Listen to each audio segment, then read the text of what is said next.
Shalom எல்லோரும் இன்றைய Bible படிப்புக்கு உங்களை வரவேற்கிறோம். ஜெபத்துடன் ஆரம்பிப்போம். எங்கள் இரக்கமுள்ள பிதாவாகிய தேவனே, எங்களை உமது பிரசன்னத்திற்கு அழைத்து வந்ததற்கும் உமது வார்த்தையை படிப்பதற்கும் நாங்கள் உங்களுக்கு மிகவும் நன்றி செலுத்துகிறோம்.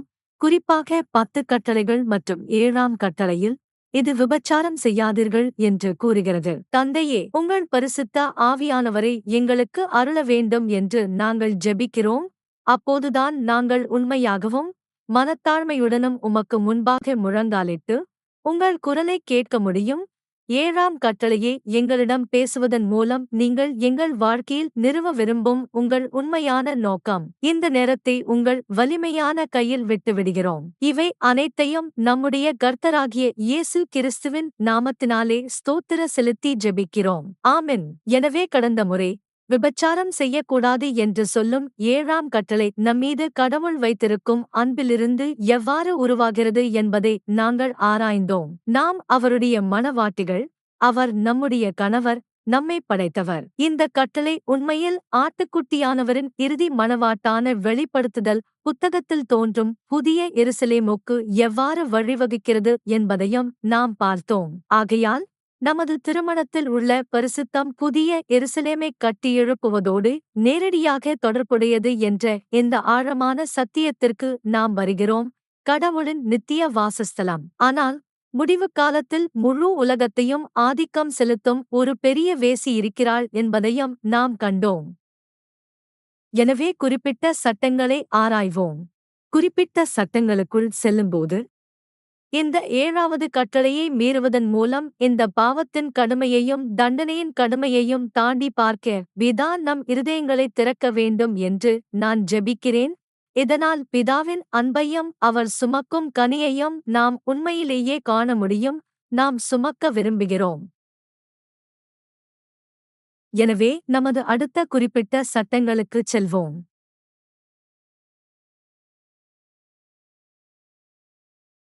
இப்போது நாம் பார்க்கப் போகும் குறிப்பிட்ட சட்டங்கள் 7வது கட்டளைகளிலிருந்து பெறப்படுகின்றன.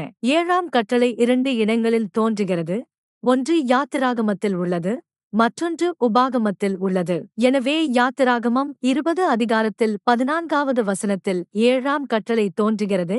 மேலும் 2வது உபாகமம் 5 அதிகாரம் 18 வசனத்தில் தோன்றுகிறது. இப்போது இந்த ஒற்றை கட்டளை யாத்திராகமம் 22ஆம் அதிகாரம் வசனங்கள் 16 முதல் 17 வரை மற்றும் வசனம் 19 மற்றும் உபாகமம் 22ஆம் அதிகாரம் வசனம் 9 முதல் அத்தியாயம் 23 வரை வசனம் 18 இல் விரிவுபடுத்தப்பட்டு விளக்கப்பட்டுள்ளது. குடும்பத்தின் புனிதத்தையும் திருமணத்தையும் பாதுகாக்க கடவுள் விபச்சாரத்திற்கு எதிராக பல்வேறு குறிப்பிட்ட சட்டங்களை வழங்கினார்.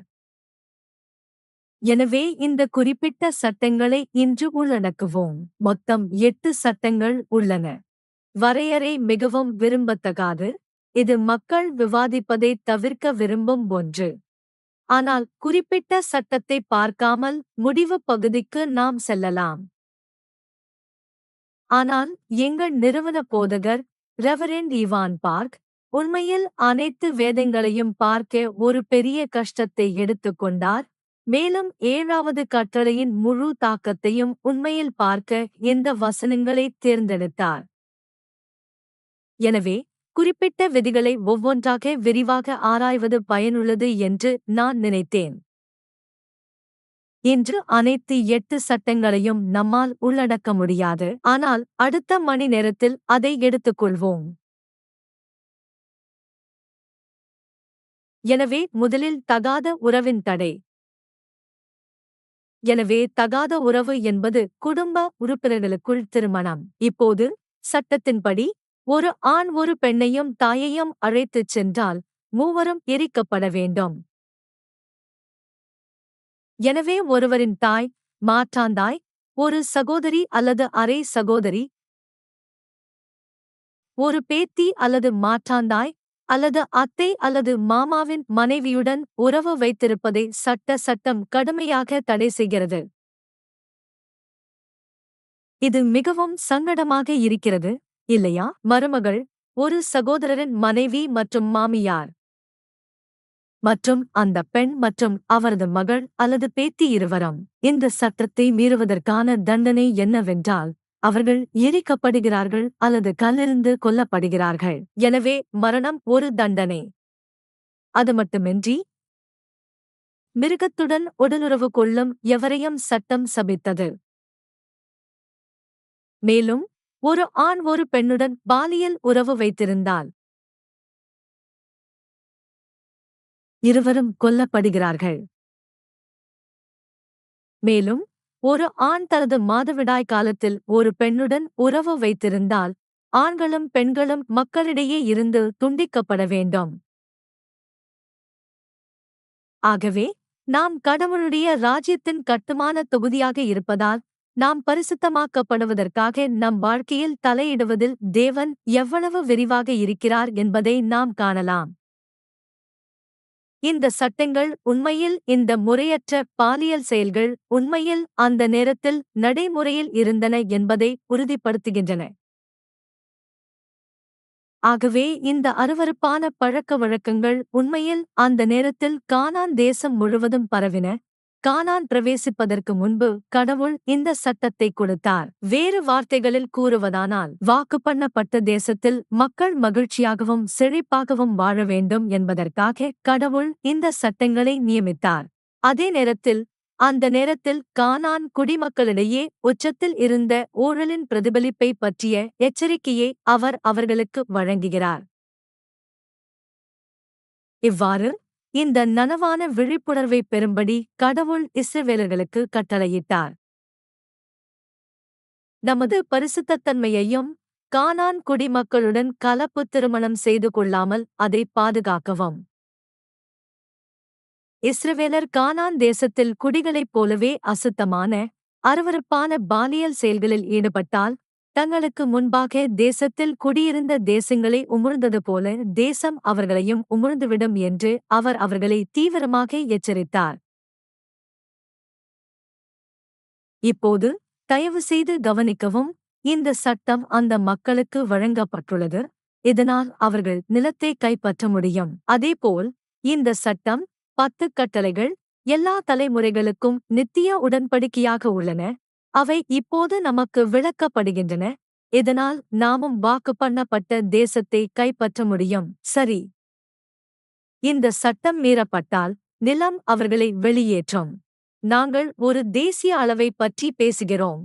எனவே ஒரு தனிநபராக உடல் மற்றும் ஆவி இரண்டின் இந்த கலவை நம்மிடம் உள்ளது, இல்லையா? ஆகவே சரீர மற்றும் ஆவிக்குரிய விபச்சாரம் இரண்டும் சரீர ரீதியாகவும் ஆவிக்குரிய ரீதியாகவும் நாம் உடைமையாக இருக்க வேண்டிய தேசத்திலிருந்து வெளியேற்றப்படுவோம். லேவியராகமம் 18ஆம் அதிகாரம் 24 முதல் 30 வரை உள்ள வசனத்தை பார்ப்போம். இவைகளில் எதனாலும் உங்களை தீட்டுப்படுத்திக் கொள்ளாதீர்கள், ஏனென்றால் நீங்கள் தீட்டுமாவதற்கு முன்னே நான் துரத்துகிற இவைகளையெல்லாம் ஜாதிகளாலே தீட்டுப்படுத்திக் கொள்ளுங்கள் என்று அது சொல்லுகிறது. எனவே கடவுள் அவர்களிடம் சொல்லுகிறார், இப்படித்தான் அவர்களுக்கு முந்தைய ஜாதிகள் அவர்கள் கைப்பற்றப் போகும் தேசத்தில் அழிக்கப்பட்டன. 25 தேசம் தீட்டுப்பட்டுவிட்டது. ஆகையால் அதன் தண்டனையை அதன்மேல் வர பண்ணினேன். எனவே நிலம் அதன் குடிமக்களை வெளியேற்றிவிட்டது. நமது புனிதத்தன்மை நிலத்தை உடைமையாக்கும் நமது திறனுடன் நேரடியாக தொடர்புடையது என்பதை இது நமக்குச் சொல்கிறது. மீண்டும் நினைவில் கொள்ளுங்கள், நமக்கு கொடுக்கப்பட்ட ஆன்மீக சரீர களம் கடவுளின் வாக்குறுதி இரண்டும் நிறைவேற முடியும். நாம் பரிசுத்தப்படுத்தப்படும்போது நாங்கள் ஒரு தேசிய அளவை பற்றி பேசுகிறோம். நாம் அடிக்கடி நம் தேசத்திற்காக ஜெபிக்கிறோம். ஓ பிதாவே, இந்த தேசம் ஆசாரியர்களின் தேசமாக அல்லது ராஜ்யமாக மாறட்டும். அதனால் இந்த நாட்டின் மூலம் அந்த சுவிசேஷம் அல்லது மீட்பின் வார்த்தை உலகின் பிற பகுதிகளுக்கும் பரவ முடியும், இல்லையா? ஆனால் நீங்கள் பார்க்கிறீர்கள், இது நிறைவேறுவதற்கு நமது புனிதமே அடித்தளம். லேவியராகமம் 18ஆம் அதிகாரம் 26ஆம் வசனம் தொடரலாம். ஆனால் உங்களைப் பொறுத்தவரை அவர் எங்களிடம் பேசுகிறார், இல்லையா? தேவனுடனான உடன்படிக்கையை வைத்திருப்பவர்கள். அவர் சொல்லுகிறார், நீங்கள் என் பிரமாணங்களையும் என் நியாயங்களையும் கைக்கொள்ளுங்கள். இந்த அருவருப்பான செயல்களில் எதையும் செய்யாதிருப்பாயாக. உங்கள் நடுவில் குடியிருக்கிற பூர்வீக அல்லது அந்நியர் அல்ல. எனவே தயவு செய்து நினைவில் கொள்ளுங்கள், இது தன்னை நம் கணவர் என்று அறிவிக்கும் கடவுளிடமிருந்து வருகிறது. அவர் எங்களுடன் பேசுகிறார். அவர் தனது மணமகள் என்று கருதுகிறார். சரி, தேவன் நம்மீது வைத்திருக்கும் இந்த ஆழமான ஏக்கத்தையும் நாம் உணர வேண்டும். வாக்கு பண்ணப்பட்ட தேசத்திற்கு செல்லும்போது நமது கற்பை கேட்கிறோம். 27 உனக்கு முன்பே இருந்த தேசத்தின் மனுஷர் இந்த அருவருப்பான காரியங்களையெல்லாம் செய்திருக்கிறார்கள். தேசம் தீட்டுப்பட்டதாகிவிட்டது. எனவே அல்லாஹ் அதற்கு எதிராக நம்மை எச்சரிக்கிறார். அதனால் நிலம் உங்களை வெளியேற்றாது. கடவுளின் ஏக்கம், இருதயம் ஆகியவற்றை நீங்கள் காண்கிறீர்கள்.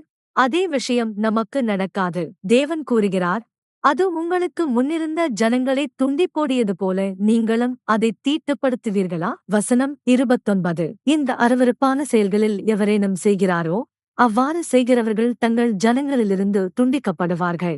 இதனால் உங்களால் உங்களை தீட்டுப்படுத்திக் கொள்ளாதபடி உங்களுக்கு முன்னால் நடைமுறையில் இருந்த அருவருப்பான பழக்க வழக்கங்களில் எதையும் நீங்கள் கடைப்பிடிக்காதீர்கள் என்ற எனது குற்றச்சாட்டை நீங்கள் கடைப்பிடிக்க வேண்டாம்.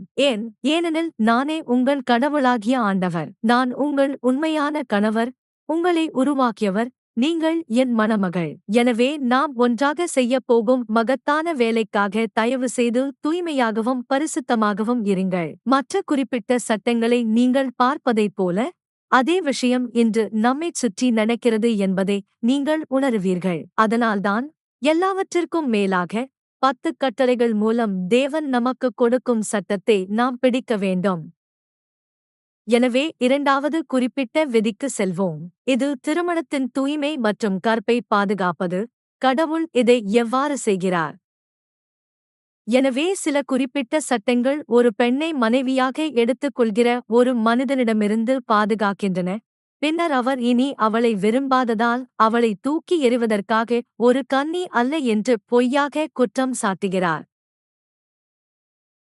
எனவே ஒரு மனிதன் ஒரு கன்னிப்பெண்ணை மணந்தால் அவளுடன் உறவுகள் வைத்திருந்தன. பின்னர் இந்த வெட்கக்கேடான செயலுக்காக அவளை பொய்யாக குற்றம் சாட்டினார். அவள் இனி கன்னி அல்ல. நான் அவளை திருமணம் செய்தபோது அவள் கன்னிப்பெண்ணாக இல்லை. ஏனென்றால் அவன் அவளை வெறுத்தான். அந்த பெண்ணின் பெற்றோர் அவளுடைய கன்னித்தன்மைக்கான ஆதாரத்தை காட்ட வேண்டியிருந்தது. கன்னித்தன்மையை நிரூபிக்க திருமணத்தின் முதல் இரவில் படுக்கையில் பரவிய ஒரு ஆடை அது. பின்னர் அந்த அத்தாட்சி நகரத்தின் மூப்பர்களிடம் சமர்ப்பிக்கப்பட்டது. அந்த பெண் கன்னிப்பெண் என்று நிரூபிக்கப்பட்டால் மூப்பர்கள் தன் மனைவி மீது வெட்கக்கேடான செயல்களுக்காக பொய்யாக குற்றம் சாட்டிய மனிதனை தண்டிக்க வேண்டும். இப்போது அவனுக்கு 100 சேக்கல் வெள்ளி அபராதம் விதிக்கப்படுகிறது. அது மனைவியின் தந்தைக்கு கொடுக்கப்படுகிறது. மேலும் அந்த மனிதன் தன் வாழ்நாள் முழுவதும் அவளை விவாகரத்து செய்ய முடியாது. இருப்பினும் புதுமண திருமணமான மணமகள் தனது கன்னித்தன்மைக்கான ஆதாரத்தை காட்ட முடியவில்லை என்றால் அப்பொழுது மூப்பர்கள் அந்த பெண்ணை அவள் தகப்பன் வீட்டுக்கு கூட்டிக் கொண்டு போய் பட்டணத்து மனுஷர் அவளை கல்லெறிந்து கொல்ல வேண்டாம். ஏனென்றால் அவள் தன் தகப்பனுடைய வீட்டில் வேசியாக நடித்ததன் மூலம் அவள் இஸ்ரவேலுக்குள் தீயதைச் செய்தாள். அப்படித்தான் அவள் கருதப்படுவாள். எனவே குடும்பம், சமூகம் மற்றும் முழு தேசத்திற்குள் சரியான ஒழுங்கை நிறுவுவதற்காக கடவுள் திருமணத்திற்குள் விசுவாசத்தின் தூய்மையை பாதுகாத்தார். எனவே மனிதன் 100 ஷெக்கல் வெள்ளி போன்ற செலுத்த வேண்டும். எனவே இன்றைய காலத்தில் அது எவ்வளவு இருக்கும் என்று நான் பார்த்தேன். யூதாஸ் இஸ்காரியோத்து இயேசுவை 30 வெள்ளிக் காசுகளுக்கு விற்றான் என்பதை ஞாபகம் வையுங்கள். இப்போது அது சுமார் 4 மாத ஊதியத்திற்கு சமமாக இருக்கும். 4 மாத ஊதியம்.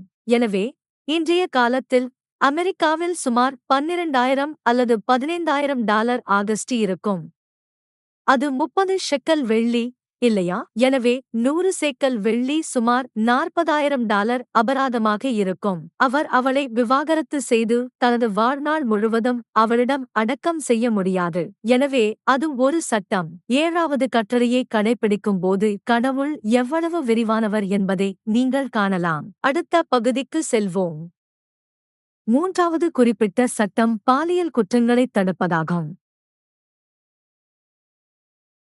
ஆகவே ஒரு ஆண் திருமணமான ஒரு பெண்ணுடன் விபச்சாரம் செய்தால் இப்போது அந்த ஆணும் பெண்ணும் கொல்லப்பட்டனர்.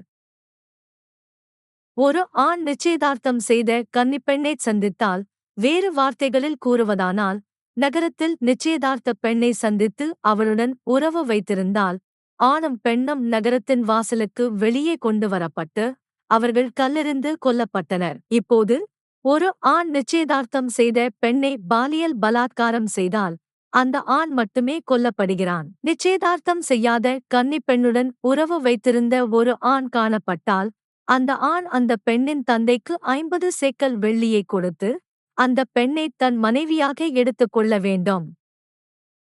இப்போது அவர் தனது வாழ்நாள் முழுவதும் அவளை விவாகரத்து செய்ய முடியாது. இந்த விதியின் அடிப்படையில் நம் கடவுள் தூய்மை, திருமணமான தம்பதிகளாக நம் உடலின் தூய்மை ஆகியவை நம் வாழ்க்கையைப் போலவே முக்கியமானவை என்பதை நாம் காணலாம்.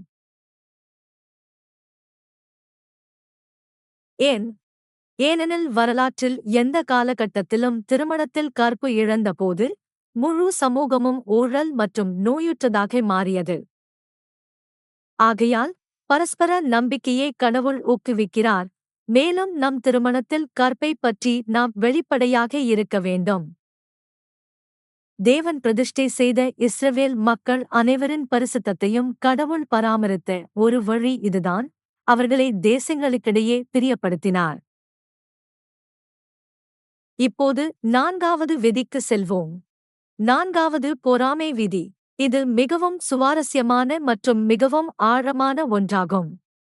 பொறாமை என்ற சட்டம் தன் மனைவியின் கற்பை பற்றிய கணவரின் சந்தேகத்தை நீக்குவதற்கான ஒரு வழியாகும். இப்போது ஒரு மனைவி விபச்சாரம் செய்யும் போது இது ஒரு வழக்கு, ஆனால் அதற்கு எந்த ஆதாரமும் இல்லை, அல்லது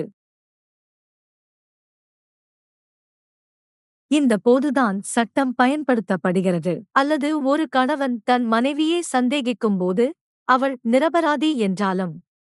அதாவது, நமக்கு எப்படி தெரியும்? நாங்கள் ஆதாரங்களைக் காணவில்லை. இது உணர்வுகளைப் பற்றியது. சந்தேகம் என்பது உணர்வுகள் அல்லது உங்கள் எண்ணங்களைப் பற்றியது. அப்படிப்பட்ட வழக்குக்கு கடவுள் சட்டத்தையும் வழங்கியுள்ளார். இந்த வழக்கில் கணவன் தன் மனைவியை பூசாரியிடம் அழைத்து வருகிறான். அதனால் அவள் நிரபராதி அல்லது அவளுடைய குற்றத்தை நிரூபிக்கும் உரிமையை அவர் செய்ய முடியும். எனவே தண்டிக்கப்படும் சட்டத்தைப் போலல்லாமல், விபச்சாரக் காட்சியில் சிக்கியவர்களை தண்டிக்கும் சட்டத்தைப் போலல்லாமல், வேறு வார்த்தைகளில் கூறுவதானால் அதற்கு சான்றுகள் உள்ளன.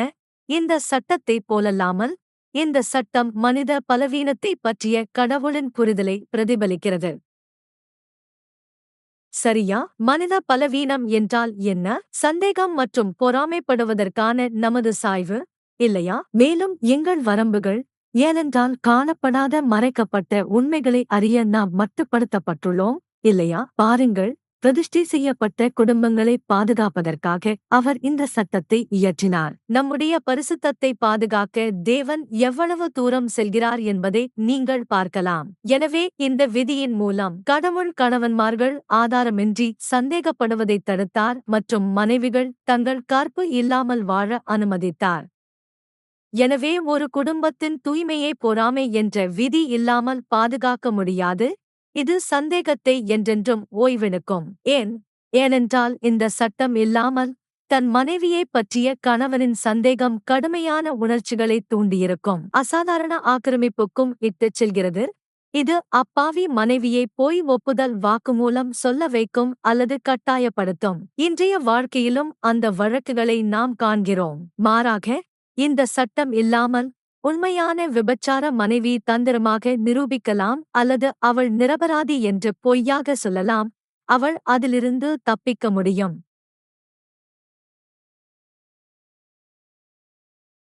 பொறாமை விதி எப்படி வேலை செய்கிறது? போகலாம். எனவே இந்த முழு செயல்முறையும் 7ஆம் புத்தகத்திலும் நன்கு பதிவு செய்யப்பட்டுள்ளது மற்றும் எண்ணாகமம் 5 அதிகாரம் 11 முதல் 13 வரையிலான வசனத்தை அடிப்படையாகக் கொண்டது நாம் இங்கே காண்கிறோம். எனவே என்ன நடக்கிறது என்றால், முதலில் பெண் பூசாரி அந்த பெண்ணை அழைத்துச் செல்கிறார். அவர் அவளை கர்த்தருக்கு முன்பாக நிற்க வைக்கிறார். எனவே இது கயிறு போன்றது. பின்னர் பூசாரி பாத்திரத்தில் புனித நீரை எடுத்துக் கொள்வார். ஆசரிப்பு கூடாரத்தின் தரையிலிருந்து கொஞ்சம் தூசியை எடுத்து தண்ணீரில் போடுவார். இப்போது இங்குள்ள தூசி துக்கம் மற்றும் மரணத்தின் நினைவூட்டலாக இருந்தது. பின்னர் அந்த பெண் தனது தலைமுடியை அவிழ்த்து நினைவுச் சின்னத்தின் பச்சை நிற பிரசாதத்தை தனது கைகளில் வைக்கிறாள். இப்போது இது பொறாமையின் பச்சை பிரசாதம். இங்கே தலைமுடியே அவிழ்ப்பது தகுதியற்ற தன்மையின் வெளிப்பாடாகும். அந்த பெண்ணின் மிகுந்த துயரமும் விரக்தியும் கலந்து சாபத்தைக் கொண்டு வந்த கசப்பான நீரை பாதிரியார் கையில் பிடித்துக் கொண்டார். குற்ற உணர்ச்சியைக் கொண்டு வந்த கசப்பு தண்ணீர் வெறுமனே அதன் கசப்பான சுவையைப் பற்றியதல்ல, சாபத்தின் கசப்பான விளைவையும் பாவிகள் மீது இருக்கும் தீர்ப்பையும் பற்றிப் பேசியது. பிறகு பாதிரியார் அவளை சத்தியம் செய்யச் சொன்னார்.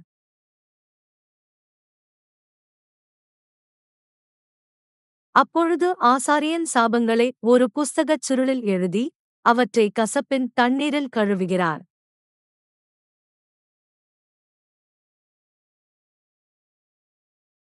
பின்னர் என்ன நடக்கிறது என்றால், ஆசாரியன் பெண்ணின் கையிலிருந்து பொறாமையின் தானிய பிரசாதத்தை எடுத்து அதை கர்த்தருக்கு முன்பாக அசைத்து பின்னர் திரும்பக் கொண்டு வருகிறார் மற்றும் பலிபீடத்திற்கு மீண்டும் கொண்டு வருகிறார். பின்பு ஆசாரியன் தானிய பலியில் இருந்து ஒரு கைப்பிடி எடுத்து பலிபீடத்தின் மேல் எரிக்கிறார். எனவே அது கடவுளின் சிங்காசனத்திற்கு செல்கிறது. ஆகவே தேவன் நியாயத்தீர்ப்பு கொடுக்க தயாராக இருக்கிறார். இதற்குப் பிறகு ஆசாரியன் அந்த பெண்ணை கசப்பான தண்ணீரைக் குடிக்கச் செய்கிறான். அது சாபத்தை கொண்டு வருகிறது. இப்போது சாபத்தின் கசப்பான நீரை குடிப்பதன் விளைவாக அவர்கள் காத்திருக்கிறார்கள். இது தீர்ப்பாக இருக்கும். அவள் குற்றவாளி என்று கடவுள் சொன்னால், அவள் நிரபராதி என்று கடவுள் சொன்னால், அவள் சாபத்திலிருந்து விடுபடுவாள். அவள் குழந்தைகளை கருத்தரிக்க முடியும். ஆனால் அவள் உண்மையிலேயே குற்றவாளியாக இருந்தால், அவளுடைய கருப்பை வீங்கி அவளுடைய தொடை வீணாகிவிடும். அவள் மக்களிடையே ஒரு சாபமாக இருப்பாள். கருப்பை வீக்கம் என்பது அடிவயிற்றில் திரவம் குவிவதுடன் கருச்சிதைவு அல்லது உடலில் உருவாகும் திரவம் போன்ற கடுமையான வீக்கத்தை குறிக்கிறது. இங்கே தொடை என்ற சொல் பெண் இனப்பெருக்க உறுப்பை குறிக்கும் இடக்கரணக்கல் ஆகும். இவ்வாறு தொடை வீணடிக்கும் என்ற வெளிப்பாடு பாலியல் செயலிழப்பு அல்லது மலட்டுத்தன்மையின் சாபத்தை குறிக்கிறது. எனவே மனைவியின் கற்பு நிரூபிக்கப்பட்டால் அவளை சந்தேகித்த அவளுடைய கணவனுக்கு சாபம் திரும்பி வரவில்லை. எனவே உண்மை வெளிப்படுவதை உறுதி செய்வதற்காக இது இருந்தது.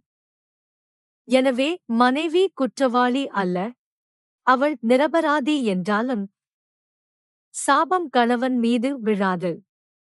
எண்ணாகமம் 5:31-இல் கடவுள் கூறுகிறார், அந்த மனிதன் இன்னும் குற்றத்திலிருந்து விடுபடுவான். ஏன் இப்போது இது முக்கியமான பகுதி? ஏனென்றால் கணவன் தன் பிரச்சினைகள் அனைத்தையும் கடவுளுடைய சட்டத்திடம் ஒப்படைத்திருந்தார். இறுதியில் குடும்பத்தில் தூய்மையையும் சமாதானத்தையும் தொடர்வதற்காக. எனவே கணவனின் நோக்கம் கடவுளின் பார்வையில் நல்லது. எனவே இந்த தாக்கம் 2 காரணங்களுக்காக மிகவும் குறிப்பிடத்தக்கது. முதலாவதாக, உறவுகளின் அனைத்து அம்சங்களிலும் நாம் எவ்வாறு பிரச்சினைகளை தொடர வேண்டும் என்பதை இது நமக்கு கற்பிக்கிறது. மேலும் நமது பிரச்சினைகளில் காணப்படாத அல்லது பேசப்படாத பகுதிகளுக்கு கூட எல்லா பிரச்சினைகளையும் கடவுளிடம் ஒப்படைக்க வேண்டும். இரண்டாவதாக, குடும்பத்திலோ அல்லது நம் சமூகத்திலோ தூய்மையையும் அமைதியையும் பின்பற்றுவதே நமது இறுதி குறிக்கோளாக இருக்கும்போதெல்லாம் தேவன் பதிலளிக்கிறார். மேலும் அவர் தனது தீர்ப்பை மிகவும் உறுதியான வழியில் வழங்குகிறார். எனவே நாம் கவலைப்பட ஒன்றுமில்லை. இது எவ்வளவு அற்புதமானது, இல்லையா? எனவே பொறாமையின் சட்டம். இந்த சட்டத்தின் மூலம் தேவன் பல விஷயங்களை நிரூபிக்கிறார். முதலாவதாக, குடும்பத்தை அழிக்கக்கூடிய தெளிவற்ற சந்தேகங்களை தடுப்பதன் மூலம் கடவுள் குடும்பத்தின் தூய்மையை பாதுகாக்கிறார்.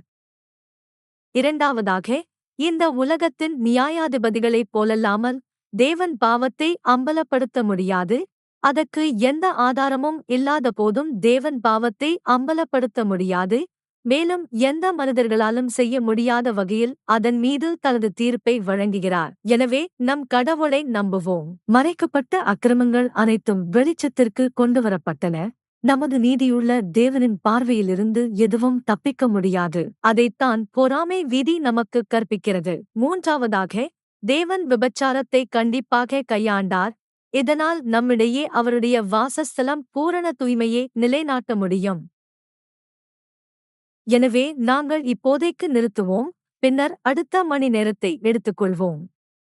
அடுத்து, இந்த குறிப்பிட்ட சட்டங்கள் பரிசுத்தப்படுத்தப்பட்ட ஆடைகளுடன் எவ்வாறு பிணைக்கப்படுகின்றன என்பதை நாம் பார்க்கப் போகிறோம், ஏனெனில் மணமகள் சரியான ஆடை, திருமண ஆடையை அணிய வேண்டும். இறுதி நேரத்தில் இயேசு கிறிஸ்துவின் உண்மையான மணமகளாக மாறுவதற்கு அனைத்து குறிப்பிட்ட சட்டங்களும் சரியாக ஆடை அணிய அல்லது ஆடை அணிய நம்மை எவ்வாறு தயார்படுத்தும் என்பதை நாம் பார்க்கப் போகிறோம்.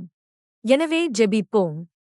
பிதாவே, உமது வார்த்தைக்கு எங்களை அழைத்து 10 கட்டளைகளின் மூலம் எங்களுடன் உடன்படிக்கை செய்ததற்காக உமக்கு மிக்க நன்றி. பிதாவே, மனித பலத்தில் நாம் 7வது கட்டளைக்கு கட்டுப்பட முடியாது என்பதை நாங்கள் அறிவோம். விபச்சாரம் செய்யக்கூடாது, ஏனென்றால் இது உடல் மீறலை பற்றியது மட்டுமல்ல, ஆன்மீக மீறலும் உள்ளது என்பதை நாங்கள் அறிவோம். நம் மனதில் உள்ள எண்ணங்கள் கூட முடியும் என்று இயேசு கூறினார். விபச்சாரத்தில் ஈடுபடுங்கள். எனவே பிதாவே, எங்கள் எல்லா பிரச்சினைகளையும், எங்கள் எல்லா பலவீனங்களையும் உமது வல்லமையுள்ள கையில் ஒப்படைக்கிறோம். காணப்படாத, சொல்லப்படாத காரியங்களைக் கூட நியாயத்தீர்ப்பு வழங்கக்கூடிய கடவுள் நீங்கள்தான் என்றும், காணப்படாத காரியங்களை வெளிச்சத்திற்கு கொண்டு வரவும், நமக்கு இருக்கக்கூடிய பிரச்சினைகளை சரிசெய்யவும் உங்களால் முடியும் என்றும் பைபிள் படிப்பின் மூலம் இன்று எங்களுக்கு உறுதியளித்ததற்கு நன்றி.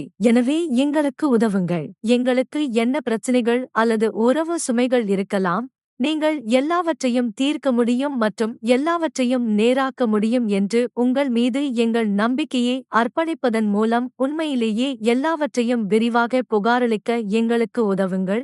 இதனால் எங்கள் திருமணத்தில் புனிதத்தையும் அமைதியையும் பராமரிக்க முடியும். எங்கள் குடும்பத்தில், எங்கள் தேவாலயத்தில், எங்கள் பணியிடங்களில், இறுதியில் நம் தேசத்திற்காக. மிக்க நன்றி தந்தையே. இவை அனைத்தையும் நம்முடைய கர்த்தராகிய இயேசு கிறிஸ்துவின் நாமத்தினாலே ஜெபிக்கிறோம். ஆமென்.